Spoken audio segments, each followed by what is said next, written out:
My stepdaughter wants her real dad to give her away, even though he breaks her heart by skipping town and breaking promises he makes to her. My stepdaughter will be getting married on August 3rd. The wedding planning has consumed most of her and her mother's life. I say her mother because we aren't married, though we've lived together for 10 years, for the past 6 months. My stepdaughter graduated last December from university.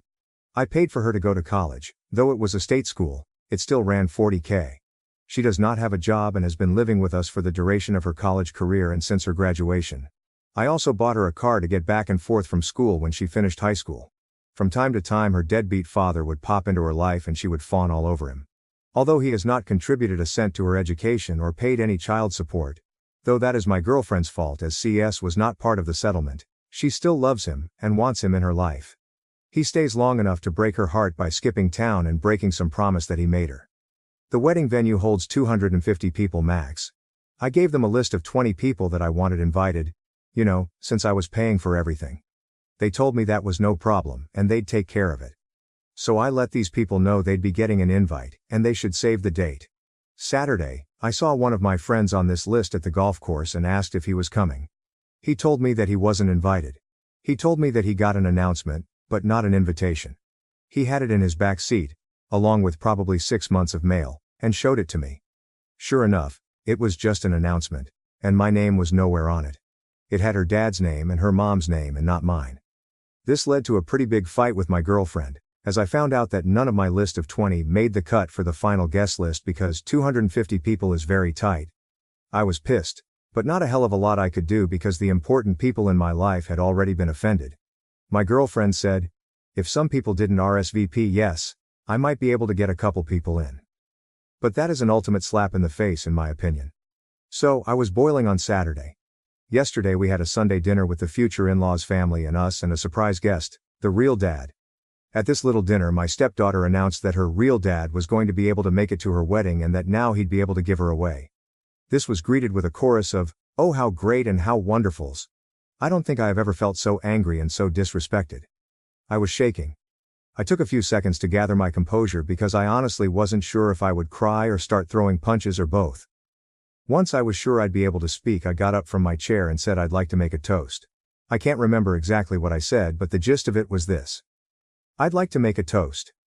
The sound of spoons against glasses rings in my ears. It has been my great pleasure to be a part of this family for the past 10 years. Ah, how sweet. At this point in my life I feel I owe a debt of gratitude to the bride and groom, because they have opened my eyes to something very important. Confident smiles exchanged. They have shown me that my position in this family is not what I once thought it was. And now a glimmer of confusion and shock begins to spread on the faces in the room. Though I once thought of myself as the patriarch or godfather of the family, commanding great respect and sought out help in times of need, it seems instead that I hold the position of an ATM, good for a stream of money, but not much else. As I have been replaced as host, both on the invitations and in the ceremony, I am resigning my financial duties as host to my successor, real dad. So cheers to the happy couple and the path they have chosen. I finished my drink. You all can let yourselves out. Is this selfish? I'm supposed to shell out 40-50 grand for a wedding that I can't invite anyone to? That I am not a part of? I'm so done with this crap. I'm done with my stepdaughter. I'm done with my girlfriend. I transferred the money out of our joint account last night. She has not had a job since she moved in with me. This morning I called all the vendors I had written checks for deposits to refund my money. At present, it looks like I'll lose around $1,500 for the venue, but the other vendors have been great about refunding. Too long, didn't read. You want your real dad to be on the invitation, to give you away and to sit at the head table. Fine, your real dad can pay for everything too. Update 1. The immediate aftermath was a tantrum and people sitting there mumbling while not actually saying anything to me, but to each other. After much yelling with the GF about me being selfish, I spent the night in my home office and no one knocked on my door, not once. Today's aftermath is kind of depressing for me. GF brought me bride's wedding planner to show me how much work I was ruining. I thumbed through it, found a page in the music section for father-daughter dances. All of the songs were catered to real dad's taste. So I thought they were just being disrespectful, but now I'm feeling like they never really gave a crap at all, especially since the menu included 2 ingredients I'm allergic to, that actually made me laugh. Either way, I'm glad to be done, returned to the planner and asked her when she and the bride could move out. Also, I never promised to pay for the wedding. I offered them the use of my home when they were sure it was going to be small, but other than that, all I've heard is how it's the bride's family that should pay. So, let it be the bride's family then, aka, not me. Final update. Girlfriend and bride are now moved out. They are moving in with the groom. It was very hard not to be petty with some of the belongings they took with them, but it's done and I switched out the locks and now it's time for a brew. I can't believe how popular this story got, but I feel good to be given support by so many. If I find out what happens with the wedding, I will let you know, but I can't guarantee that I will put in the effort to find out. From what I've heard, they are trying to scale things back and get his parents to help out. GF burned bridges when I found out she tried to write herself a check on our joint account the day after the unpleasantness. By then I had already moved money, so I guess I'm a bigger ass than her, but I could feel it coming. That's all. Thanks. Now to the next story, story 2. Am I the A for keeping the truth from my wife? Our baby's death was my fault, and I couldn't bear to tell her the devastating reality. I, male 25, and my wife, female 24, had our daughter Angela last year in November. We met at university. We dated for 2 years and got married after graduating. It's our first marriage and we are very in love. My wife, who we will call Kim, got pregnant during our honeymoon and we were both very excited. My parents are out of the picture and Kim only grew up with her dad. We both knew that we wanted to have children and give them the best life we could. Kim's pregnancy was normal. It was our first child. The baby was born healthy and beautiful. She had perfect chubby legs and round face. I never thought that one day I could love a woman more than I love Kim, but my daughter stole my heart completely. Everything was perfect, but we were very nervous. Since we didn't know anything about babies, Kim's father constantly called us and also gave me advice. My grandmother also taught us how to change her correctly and feed her. We were blessed with a lot of help. Kim's family came from their home country to meet our daughter for Christmas. They were going to stay until the new year, but on December 28, Kim's father had a heart attack and was taken to the emergency room. We went to the hospital and my father-in-law had to remain under observation since his condition was serious. To give you an idea, he might not wake up again. I told my wife that I would stay with her, but Kim asked me to go with Angela home. Whatever had to happen would happen in the next 24 hours. She didn't want to leave her father's side, but she didn't want to leave the baby at the hospital all night. We agreed that I would stay at home with Angela and she would stay at home with her father and her relatives at the hospital. The next 24 hours passed and my father-in-law began to improve, so the stay was extended to 48 hours, and for 72. Kim came to get some clothes and see our daughter and she returned to the hospital. Due to her concern, I had not slept in those 2 days, so after giving her bottle to my daughter, I put her to sleep and I myself fell asleep. When I woke up, it was almost night. Angela was still asleep, so I decided to have a coffee and watch television. After 2 hours, I decided to check on her and she seemed asleep. However, my heart stopped when I realized that she had vomited, and when I picked her up, she was cold. And I wasn't breathing. I panicked. I shook her, I patted her on the back. I just desperately wanted her to breathe again. I called an ambulance begging for help. The operator gave me instructions to do CPR. When the doctors arrived, we immediately went to the hospital. I called to Kim and between my mess of tears and hyperventilation, I tried to tell her what was happening. When we arrived, she was already there. Kim cried and screamed at the doctors, begging to save her. I did too. They did everything they could for about an hour, but in the end there was nothing to do. My baby died at only a month old. They explained to us that Angela had vomited while she was sleeping and choked on her own vomit. She tried to calm us down by explaining that this can happen and that it wasn't our fault. Kim and I are a mess. I haven't told her that I fell asleep while my daughter was dying. I haven't told her that I killed my daughter. I want to end all of this. I can't continue with this. I miss her. I want to hear her crying. Having her in my arms. I want to change her diapers, change her clothes. I want to hug her with all my strength. I want to see her. I miss her so much. I hate myself so much. It should be me and not her. It's my damn fault. I want all this pain. It's over. I want to end everything. Relevant comments stoked for breakfast. Not the asshole. I'm a doctor.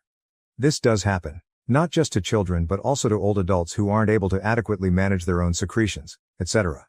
See a therapist and a psychiatrist. Both are better than just one. And you'll get through it. You're not the asshole. At all. Sometimes bad things happen. It sucks. Mary Moose 923, not asshole. Please get grief counseling. This is not your fault. Even if you and your wife weren't dealing with a family emergency, and even if you weren't exhausted, your darling baby could have passed in exactly the same way during the night, or a nap. Even the doctor told you that it wasn't your fault. Like any other parent, You feel responsible for what happened. That's natural. So please get therapy. If not for yourself, think of your wife. How would she cope with losing both you and your daughter? Also, encourage your wife to get therapy. She's hurting as much as you are. New post, wife's post. Editor's note, below is the wife's post placed in the correct section of the timeline to assist with the context. Her post took place 4 days after OP's post. Plus added paragraph breaks for readability. It's not easy for me to talk about this, it happened very recently and I don't like talking about my problems with strangers either, but right now, I, female 24, feel alone and lost because I can't talk to anyone. This is the situation. As the title says, my baby died recently and my family is broken. This happened on New Year's while my husband, male 25, was taking care of her. My family, my father male 66, my aunt female 57 and my 2 cousins female 28 male 30, had come to visit my husband and I to meet our newborn daughter for Christmas. I told my father that we could go ourselves halfway through this year, 2024, since due to his delicate health I was worried about him making such a long trip, but he insisted because he wanted to meet his granddaughter. For a few days everything was fine. My dad loved my daughter very much, he kept saying that she was just like me when I was born. I was able to see my cousins and my aunt again. She was the closest thing I've ever had to a mother. Everything was fine until my dad started feeling bad a few days after Christmas dinner. In a moment he just collapsed due to severe chest pain. It didn't take us long to understand that it was because of his heart. So we took him to the emergency room where he stayed for at least 3 days. During all that time, my husband stayed at home with my daughter, because I did not want to leave my father, since his condition was serious at first. When he started to get better I went back to my house to see how my daughter was doing. I felt calm when I saw that my husband was taking good care of her on his own. However, I asked him if he needed me to stay with him. He told me to be calm, that he would take care of everything and that I focused on accompanying my dad. My husband knows how important my father is to me, so I was grateful to have a man like him supporting me. I returned calmly to the hospital, but a few hours later my husband called me crying. It took him a while to calm down enough to tell me that my baby was dying. He had drowned. I remember very little what happened after that call. At one point my husband had already arrived at the hospital with my daughter, but they were unable to save her. Before you think it was negligence, no, my husband did not neglect her. The doctor explained to us that the baby died of sudden infant death syndrome. She choked on her own vomit while she was sleeping. My husband could not have prevented it unless he had been watching her non-stop. 24 hours a day, so no, it wasn't his fault. My daughter's body was cremated as my culture dictates, and her ashes are now in my house, in her room. The most difficult thing was to tell my father. He woke up from his comatose state on January 1st, but I couldn't go see him until the next day. Prudently, my father had not been told anything about what happened. I tried to put good face until my father asked to see my daughter. I tried to excuse myself, but eventually he had to find out only a couple of days later. I wish he hadn't told me since it caused him to relapse, and this time, it has taken him a long time to recover. During the entire month of January my cousins returned home, but father stayed with me at my house along with my aunt to help me take care of him. My husband practically stopped doing anything. I focused all my energy on taking care of my father and maintaining the house in order. It was a longer and more difficult time for everyone. My father was finally able to return to his house on January 30th, and since then it's just my husband and I. He doesn't talk to me, he doesn't eat, he doesn't sleep well, he can't work, he works from home, he doesn't want to talk to anyone, not even me. My family has tried to talk to me, but I don't want to talk either. I just ask for updates on my father, I don't let them ask me about anything else. For my part, I'm back to work and I'm thinking about taking extra hours since I spent part of my savings on hospital bills.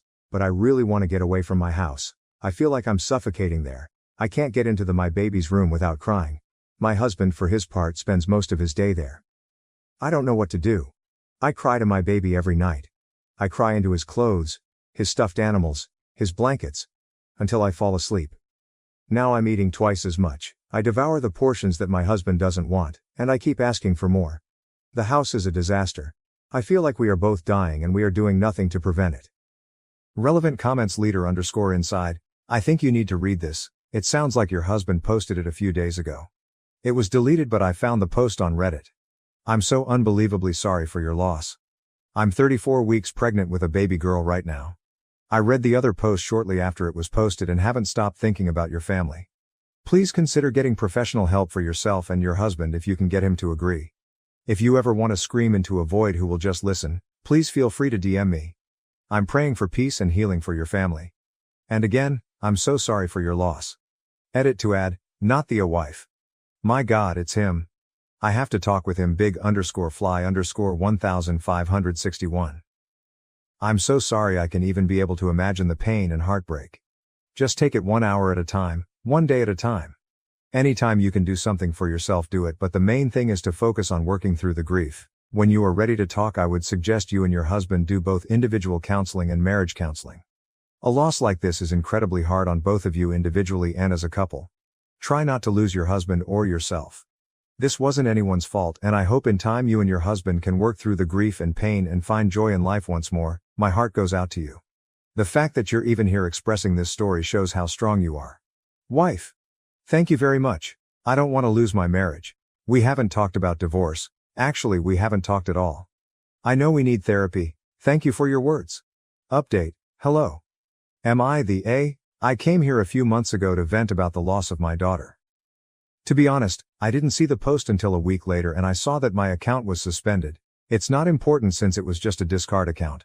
So I opened another one just to let you know that I have read all your comments. Kim and we are fine. However, we are in the process of being fine. Kim is also an active Reddit user and saw my post. We talked a lot, we cried, and I have to say I'm glad she saw it. Since Angela is not with us, I have spent most of the time in her room, and Kim returned to work very quickly since she no longer needed maternity leave. But our therapist gave us a lot of advice on how to deal with grief. I have been diagnosed with depression and I'm working on it with the help of Kim. She's also in therapy. We support each other in every way we can. My father-in-law is as well as can be. He recovered, but he hasn't been well since we told him about Angela. Kim calls him practically every day. She can't do much more since he lives in another country and it's already difficult enough for us. Right now we are looking to sell our house and move to a smaller place. We bought the house thinking about having a big family, but we are going to postpone that for the moment. No matter how broken I am inside, my wife is my priority right now, so I have to prioritize my marriage. I will not update again. I wanted to assure all the noble souls who supported us that we are still here and we appreciate your words and support. You're all wonderful people. God bless you. Relevant comments. Dehydrated rain. Absolutely heartbreaking, but it might be better for her. Staying home and unoccupied gives the mind a lot more time to focus on the empty room and intrusive thoughts. 8 hours of work distraction and a good therapist/psych might speed up healing. I'm not saying this to sound callous. I speak from personal experience. Family emergencies for 2 people, but not as bad as this story. Krazi 11. A part of me just broke seeing her comment, my God, it's him.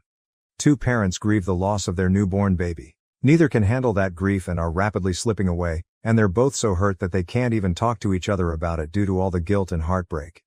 They both reach out to strangers online hoping for a place to vent, have unbiased people judge their actions, and just some place to put this all down. Without the members of these communities pointing out how similar her post was to her husband's, they might still be both grieving alone. He would still be shattered in that room contemplating suicide and feeling like it was all his fault, and she would be working herself to death. To all those involved, their child died and that's beyond a tragedy, but you might have just saved their lives. Catmo, I remember reading the original post by my husband when it was new. I had no idea there was an update. I'm so glad there was one. The original has been living rent-free in my head ever since I read it. This was definitely a tough read. I'm so glad this worked in their favor and helped them get the help they each so desperately need. As a parent, things happen all the time that are out of our control. Even if it's something completely out of our hands, I think it's a pretty natural response to blame ourselves in some way. We're supposed to be their protectors. It's hard to remind ourselves that it is literally impossible to protect them every second of every day, but it is oh so important. You can drive yourself mad with that kind of worry. He could have been sleeping right next to her bed and still not been able to do anything to save her. These kinds of things tend to be silent and happen quickly. I'm glad that Kim understood this and didn't blame him or resent him for it. It's easy for one parent to do to the other. It's hard to not have someone to blame in a truly blameless situation. I hope one day he will be able to truthfully tell himself that this was not his fault. It's going to take time, but with them supporting each other, they will get there eventually. Losing a child is not something you ever get over. They will never really recover from this, and that's okay, but hopefully they can learn how to manage their grief in a healthy way and remember their baby fondly. To any parents out there who have lost a child, I am deeply sorry for your loss. Thank you for watching. If you haven't subscribed yet, please do so and hit the notification bell to stay updated with more shocking real-life stories happening around you.